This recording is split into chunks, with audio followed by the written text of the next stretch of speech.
Tuesday, September the 11th.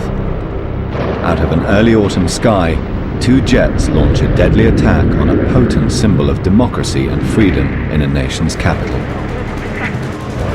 The result is fire, suicide, and ultimately the death or disappearance of over 3,000 people.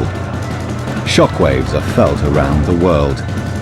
This is the story of one day in September.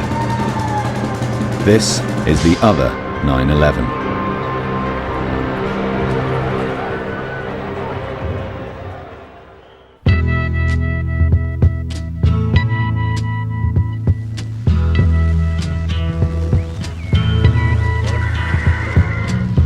There's something happening here. What it is ain't exactly clear. Tuesday, September the 11th, 1973. For 150 years, Chile has been an anomaly in Latin America, a democratic and peaceful country on the edge of an unstable and violent continent. Today, all this will change. By midnight, the president will be dead, the government imprisoned, and the country in the grip of a military dictatorship that will last 2 decades. El día aparentemente se veía normal. The day seemed apparently normal. Algo había But there was something inside me. en mí. Me sentía una I felt a inquietud. certain restlessness. Algo presagiaba. I sensed that this wasn't going to be an ordinary day. Veronica Ahumada was on her way to work in the press office of the presidential palace of La Moneda, the seat and symbol of democracy in Chile for over a century.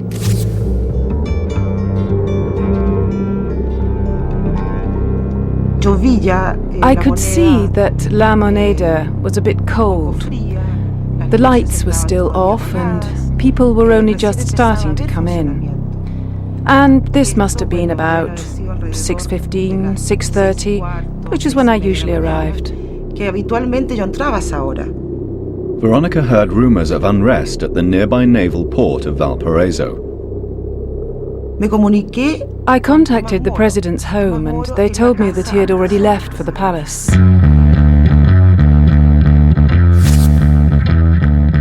President Salvador Allende had been informed that a possible mutiny was in progress and that 6 Navy trucks were already en route for Santiago. He immediately decided to head for the presidential palace. One of his escort drivers was Isidro Garcia. Usually, at that time, everybody's going to work and the streets are full of cars and people. But there was no one. It was a ghost town. Word quickly spread to members of Allende's administration, his family and friends. I got a call that morning. We used a chain system. Patricio, they said, come to La Moneda because it's already started. Started? What? We'd been living on rumors for a long time, and they'd become fairly frequent. So at first I didn't treat this news very seriously. The phone rang and someone from La Moneda said, "Doctor, please come because there are some problems."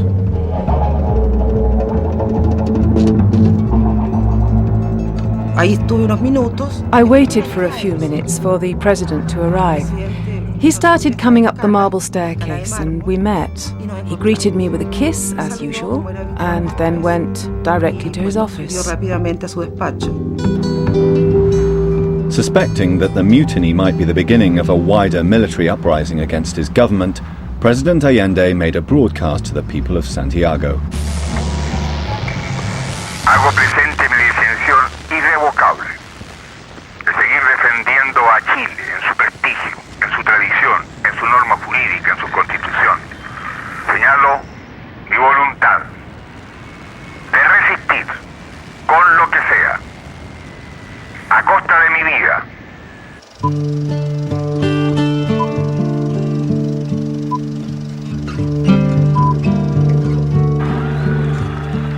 Dr. Salvador Allende had been elected president of Chile 3 years before. the first Marxist anywhere to gain power by democratic means. In the climate of the Cold War, his narrow victory sent shockwaves through Chile and around the world. Along with me, he declared, the people are entering into La Moneda. Allende introduced widespread reforms to combat poverty. He raised wages, lowered prices, and introduced free education and healthcare. His Chilean way to socialism was seen by many on the left as a route to revolution without violence.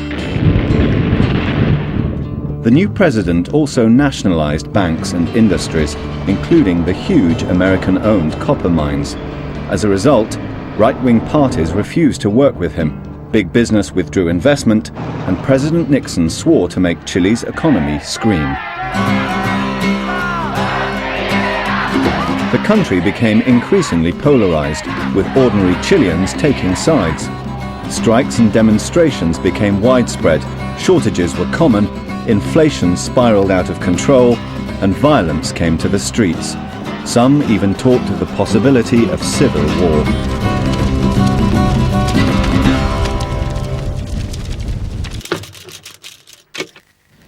La situación es un poco intranquila, pero tranquila. Muy poca gente, Miguel Ángel, ha llegado hasta este lugar, salvo la gente que trabaja en el centro, pero la mayoría se está retirando. Y lo curioso de siempre, como decía, en el centro, yo pasé recién, la situación que se observa, la gente regresando a sus hogares, la gente corriendo, tratando de tomar algún vehículo de locomoción colectiva que hasta ahora ya se está retirando. Yo no sé si Manuel puede volver un poco la cámara, Manuel Laura, justamente donde están los periodistas, para que mostráramos que somos muy pocos los periodistas que hemos podido llegar a esta hora. El sector está acordonado y Carabineros no permite que nadie más pueda ingresar. I arrived at La Moneda and there was a policeman. The door is closed and no one else gets in. And I said, no, I'm one of the president's doctors. Here's my ID. And I got in. When I arrived, there were a lot of people, a lot of movement.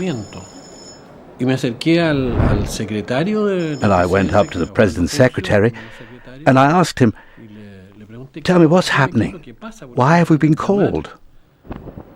Members of the president's family had also gathered to add their support. I bumped into my sister, Beatriz, and she looked at me with a troubled expression on her face, and she said, "What are you doing here?"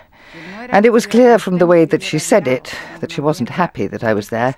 This made me think that the situation was difficult and complicated. President Allende remained confident that some of his military commanders would stay loyal to the government and help put down this attempted coup. The president tried to get in contact with the commanders-in-chief, but he couldn't find Pinochet anywhere. Couldn't get him on the phone. He was unobtainable. So he said, "Poor Pinochet, what's happened to him? What's happened to poor Pinochet?" Thinking, of course, he was loyal.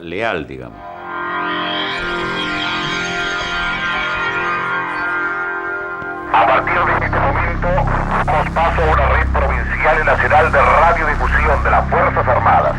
Santiago, 11 de septiembre de 1973. Teniendo presente, primero, la gravísima crisis económica, social y moral que está destruyendo el país.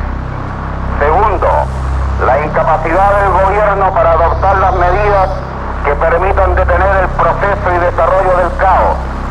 Las Fuerzas Armadas y Carabineros de Chile declaran que el señor presidente de la República debe proceder a la inmediata entrega de su alto cargo a las Fuerzas Armadas y Carabineros de Chile.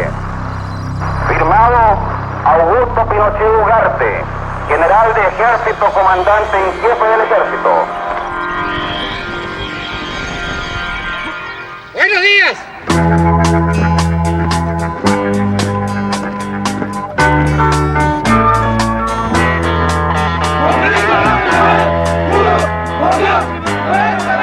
General Augusto Pinochet had been named head of the army by President Allende only 18 days before. He was an unexceptional career soldier approaching retirement and had never been considered a threat. Now he was aiming to take over the country. But Chile's armed forces had traditionally stayed out of politics and would not necessarily unite behind this attempt. Only weeks before, a coup attempt by part of the army had failed because the rest of the military had not supported it.